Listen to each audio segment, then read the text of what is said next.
Hello friends, welcome to the channel. आज के इस वीडियो में हम लोग साइन अप फॉर्म क्रिएट करेंगे यूजिंग HTML एंड CSS। तो यहाँ पर एकदम स्टाइलिश फॉर्म हम क्रिएट करने वाले हैं जो कि लुकिंग ट्रांसपेरेंट फॉर्म के जैसा दिखेगा। सो चलिए फटाफट हम लोग कोड देख लेते हैं। सबसे पहले हम लोग HTML का कोड देखेंगे, फिर हम CSS का कोड देखेंगे और फिर इसे रन करेंगे। चलिए शुरुआत करते हैं। सो सबसे पहले हमने यहाँ पे क्या किया है, हमारे HTML टैग स्टार्ट कर ली। उसके बाद आती है हमारी हेड टैग, उसके बाद आते हैं हमारे मेटा टैग। बाद में हमने एक टाइटल टैग लिया है जिसमें साइन अप फॉर्म ऐसा लिख दिया है। टाइटल टैग यहाँ पर हमारी क्लोज होती है। फिर हमारे यहाँ पे स्टाइल टैग स्टार्ट होता है जो कि हमने यहाँ पे इंटरनल CSS का यूज़ किया है। सो यहाँ पर है स्टाइल टैग, उसके अंदर हमने कुछ फॉर्मेटिंग की है। ये पूरा CSS का कोड जो है हम लोग बाद में देखेंगे। सबसे पहले हम लोग क्या करते हैं, हमारा HTML का कोड देख लेते हैं। स्टाइल टैग यहाँ पे क्लोज, हेड टैग यहाँ पे क्लोज। उसके बाद हमारी बॉडी टैग जो है यहाँ पे स्टार्ट होती है। उसके बाद हमने यहाँ पे क्या किया, एक ड्यू ले लिया, क्लास उसे असाइन कर दिया फॉर्म कंटेनर नाम का। यहाँ पे H2 लिया है, यहाँ पे लिख दिया हमने साइन अप फॉर्म H2 यहाँ पे क्लोज। अभी यहाँ पे आती है हमारी फॉर्म टैग। फॉर्म टैग के अंदर हमने क्या किया, सबसे पहले लिया एक लेबल फॉर नेम, इसके अंदर लिख दिया हमने नेम लेबल क्लोज। यहाँ पे एक इनपुट टैग लिया है, टाइप में लिख दिया टेक्स्ट क्योंकि हमें नेम इनपुट करना है। एक ID ले ली यहाँ पे जिसमें लिख दिया है नेम। प्लेस होल्डर में लिखा है एंटर योर नेम। और फाइनली यहाँ पे छोटा सा वैलिडेशन किया है रिक्वायर्ड नाम का। सो उसके बाद क्या किया, हमने दूसरा लेबल लिया for the email ID। So for email लिख दिया, इसमें ईमेल लिख दिया label close. Input type equals to email, बाद में ID में ईमेल, प्लेस होल्डर में एंटर योर ईमेल और फिर से रिक्वायर्ड। सिमिलरली क्या किया, पासवर्ड के लिए एक इनपुट क्रिएट कर लिया, लेबल लिया यहाँ पे पासवर्ड का, यहाँ पे password label close. Input type equals to password, ID password, placeholder में लिख दिया एंटर योर पासवर्ड और बाद में रिक्वायर्ड। बाद में हमने एक बटन क्रिएट किया है, button type equals to submit, यहाँ पे सबमिट लिख दिया, बटन टैग क्लोज। बाद में हमारा फॉर्म टैग क्लोज कर दिया और बाद में हमारा लास्ट में ड्यू क्लोज कर दिया। उसके बाद हमारी बॉडी और HTML टैग क्लोज कर दिया। चलिए अब क्या करते हैं, हमारा CSS का पूरा कोड देख लेते हैं। सो सबसे पहले हमारी स्टाइल टैग है यहाँ पे, उसमें हमने सबसे पहले बॉडी को फॉर्मेट कर लिया, ब्रैकेट ले लिया। सबसे पहले क्या कर लिया हमने यहाँ पे फॉन्ट को फॉर्मेट कर लिया, फॉन्ट फैमिली एरियल, जो फॉन्ट आपको पसंद हो आप वो ले सकते हैं।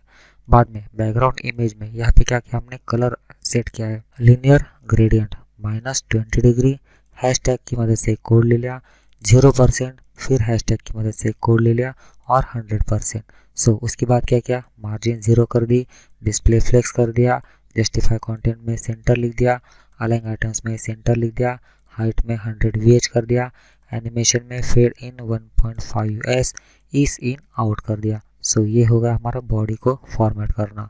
उसके बाद क्या किया, @ की फ्रेम्स फेड इन, इस इफेक्ट को फॉर्मेट किया। कैसे, फॉर्म में ऑपेसिटी 0 कर दी, 2 में ऑपेसिटी 1 कर दी। उसके बाद अगला कोड है, यहाँ पे हमारा अगला जो क्लास है फॉर्म कंटेनर का, उसे फॉर्मेट किया।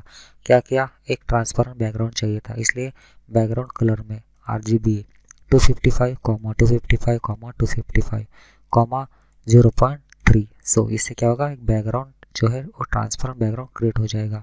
बाद में पैडिंग लिख दी 30 पिक्सल, बॉर्डर में 2 पिक्सल सॉलिड ब्लैक कलर का। सो इससे ब्लैक बॉर्डर क्रिएट हो जाएगी। बॉर्डर रेडियस हमने 12 पिक्सल यहाँ पे सेट की है। विड्थ हमने 350 पिक्सल सेट की है। बॉक्स शैडो में हमने लिखा है 0, फिर 6 पिक्सल और 12 पिक्सल। RGB में हमने 0, 0, 0, 0.2 सेट कर दिया है। बाद में बैकड्रॉप फिल्टर में हमने ब्लर सेट कर दिया 10 पिक्सल का। एनिमेशन में हमने क्या किया, स्लाइड डाउन 1s इस इन आउट सेट कर दिया। सो ये हमारा फॉर्म कंटेनर क्लास का फॉर्मेशन यहाँ पे क्लोज होता है। उसके बाद @ की फ्रेम्स में क्या किया है, स्लाइड डाउन को फॉर्मेट किया। कैसे, फॉर्म में लिख दिया ट्रांसफॉर्म ट्रांसलेट y -50 के पिक्सल। उसके बाद ऑपेसिटी 0 कर दी और 2 में क्या कर दिया, ट्रांसफॉर्म में ट्रांसलेट y में 0 कर दिया, ऑपेसिटी उसकी बढ़ाकर 1 कर दी। सो उसके बाद आता है अगला क्लास फॉर्म कंटेनर के अंदर जो H2 टैग है उसे फॉर्मेट किया। क्या किया, टेक्स्ट अलाइन को सेंटर कर दिया, मार्जिन बॉटम को 20 पिक्सल कर दिया, फॉन्ट साइज को 24 पिक्सल कर दिया और यहाँ पर एक कलर असाइन कर दिया है। अब आते हैं आगे, फॉर्म कंटेनर के अंदर जो लेबल टैग है उसे फॉर्मेट किया। क्या किया, यहाँ पे डिस्प्ले में ब्लॉक कर दिया, मार्जिन बॉटम 5 पिक्सल कर दिया, फॉन्ट वेट जो है बोल्ड कर दिया और फिर से कलर यहाँ पे असाइन कर दिया। अभी उसके बाद क्या किया, फॉर्म कंटेनर जो क्लास है उसके अंदर इनपुट टैग है, उसके बाद जो बटन टैग है, दोनों को यहाँ पे फॉर्मेट किया। क्या किया यहाँ पे, विड्थ 100% कर दी। उसके बाद बॉक्स साइजिंग में बॉर्डर बॉक्स कर दिया। उसके बाद पैडिंग जो है 12 पिक्सल कर दी। उसके बाद मार्जिन बॉटम से 15 पिक्सल, बॉर्डर जो है 1 पिक्सल सॉलिड ब्लैक कर दी। बॉर्डर रेडियस 6 पिक्सल कर दिया। फॉन्ट साइज जो है 14 पिक्सल कर दी। उसके बाद आते हैं आगे फॉर्म कंटेनर, इसके अंदर जो इनपुट टैग है उसे फॉर्मेट किया। क्या किया, width 100%, box sizing border box कर दिया, पैडिंग 10 पिक्सल, मार्जिन बॉटम से 15 पिक्सल, बॉर्डर में non, border bottom 2 pixel solid black. उसके बाद बॉर्डर रेडियस 0, बैकग्राउंड में ट्रांसपेरेंट, फॉन्ट साइज 16%, कलर में यहाँ पे कलर जैन कर दिया। ट्रांजेक्शन में बॉर्डर बॉटम 0.3s ईस कर दिया। उसके बाद फॉर्म कंटेनर में इनपुट टैग को फॉर्मेट किया। जब फोकस होगा उसके ऊपर यानी कि क्लिक होगा सो क्या हो जाएगा, बॉर्डर बॉटम 3 पिक्सल हो जाएगी, सॉलिड हो जाएगी, ब्लैक कलर की हो जाएगी, आउटलाइन उसकी नॉन रहेगी। उसके बाद क्या किया, फॉर्म कंटेनर में जो बटन है उसे फॉर्मेट किया। बैकग्राउंड कलर उसका ब्लैक कर दिया, कलर वाइट कर दिया, यानी कि उसके ऊपर अगर जो टेक्स्ट है उसका कलर वाइट हो जाएगा। कर्सर जब माउस जाएगा उसके ऊपर तो पॉइंटर हो जाएगा। फॉन्ट की साइज 16 पिक्सल कर दी। ट्रांजेक्शन में बैकग्राउंड कलर 0.3s ईस, ट्रांसफॉर्म में 0.2s ईस ये लिख दिया। उसके बाद अगला लास्ट का जो क्लास है वो फॉर्म कंटेनर के अंदर जो बटन है जब उसके ऊपर माउस जाएगा कि होवर इफेक्ट दिया, यहाँ पे बैकग्राउंड कलर यहाँ पे चेंज हो जाएगा। ट्रांसफॉर्म में स्केल 1.05 कर दिया। यहाँ पे हमारी स्टाइल टैग क्लोज हो जाती है। अब क्या करते हैं, पूरा के पूरा कोड देख लेते हैं, फिर इसे रन करेंगे। सो यहाँ से स्टार्ट होता है हमारा HTML टैग, फिर हेड टैग, फिर मेटा टैग, फिर टाइटल टैग, फिर हमारी स्टाइल टैग, फिर बॉडी को हमने यहाँ पे फॉर्मेट किया CSS में। उसके बाद हमारा क्लासेस है यहाँ पर, उसके बाद और भी कुछ क्लासेस है। जैसे जैसे पूरा एक बार कोड देख लेंगे बाद में हम इसे रन करेंगे। सो नीचे आते हैं, यहाँ पे style tag close, head tag close, फिर हमारे यहाँ पे बॉडी टैग है, फिर डिव टैग, H2 टैग, यहाँ पे हमारा फॉर्म स्टार्ट होता है, इसके अंदर सारी इनपुट्स है।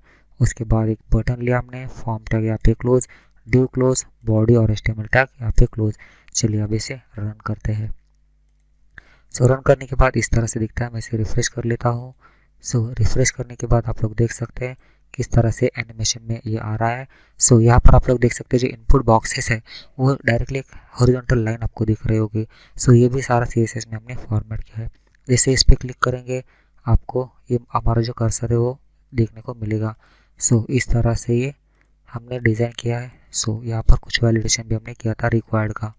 सो फ्रेंड्स इस वीडियो में बस इतना ही। यदि आपको वीडियो अच्छा लगे तो इसे ज़रूर लाइक कर देना। साथ में इसमें अगर कुछ एरर है, कुछ डाउट है तो आप मुझे कमेंट कर सकते हैं।